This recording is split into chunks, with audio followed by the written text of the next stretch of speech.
बिस्मिल्लाहिर्रहमानिर्रहीम। Inspired coaching academy Shikarpur.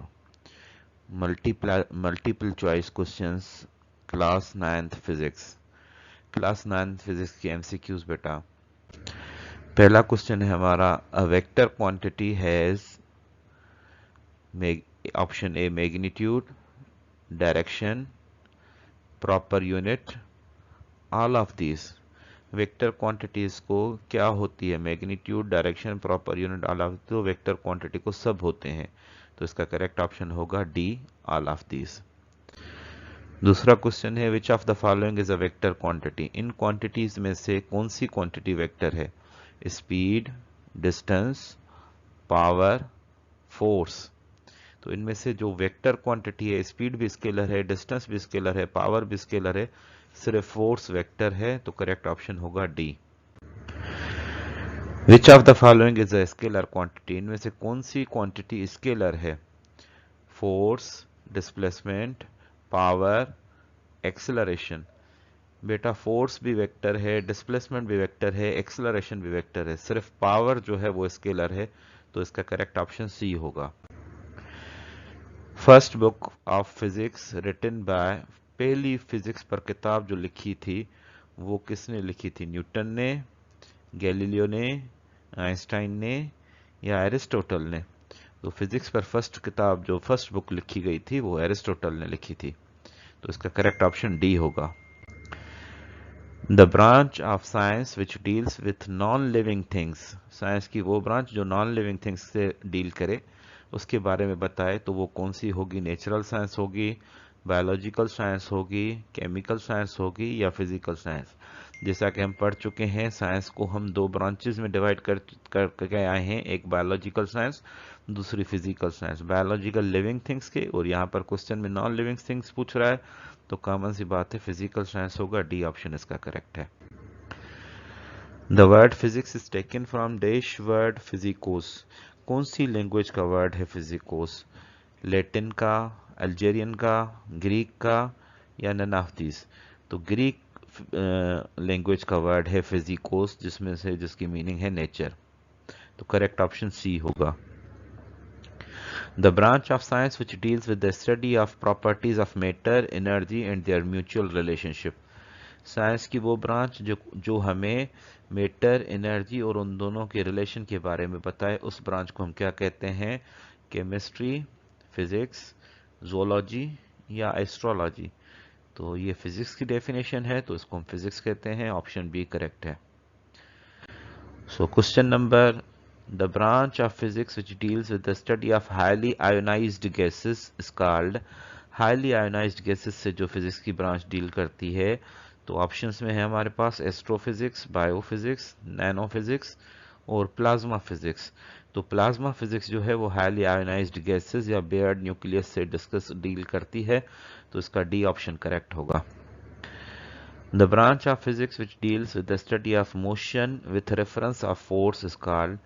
Physics की वो ब्रांच जो मोशन के बारे में बताए, मूविंग ऑब्जेक्ट्स के बारे में बताए, लेकिन जिसमें रेफरेंस ऑफ फोर्स दिया हुआ हो, फोर्स का पता हो, उसको क्या कहते हैं? काइनेमेटिक्स, डायनामिक्स, थर्मोडायनामिक्स और प्लाज्मा फिजिक्स, तो उसको डायनामिक्स कहते हैं, तो इसका बी ऑप्शन जो है वो करेक्ट होगा।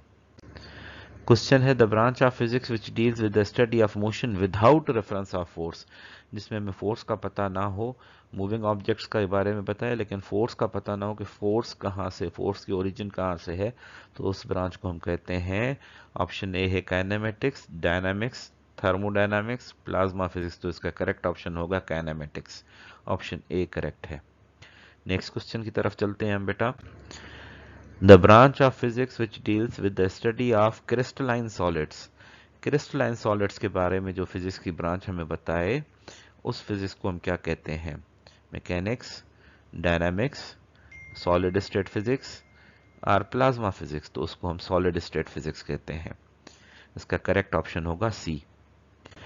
क्वेश्चन है, the branch of physics which deals with the study of astronomical objects such as moon, stars and galaxies is called.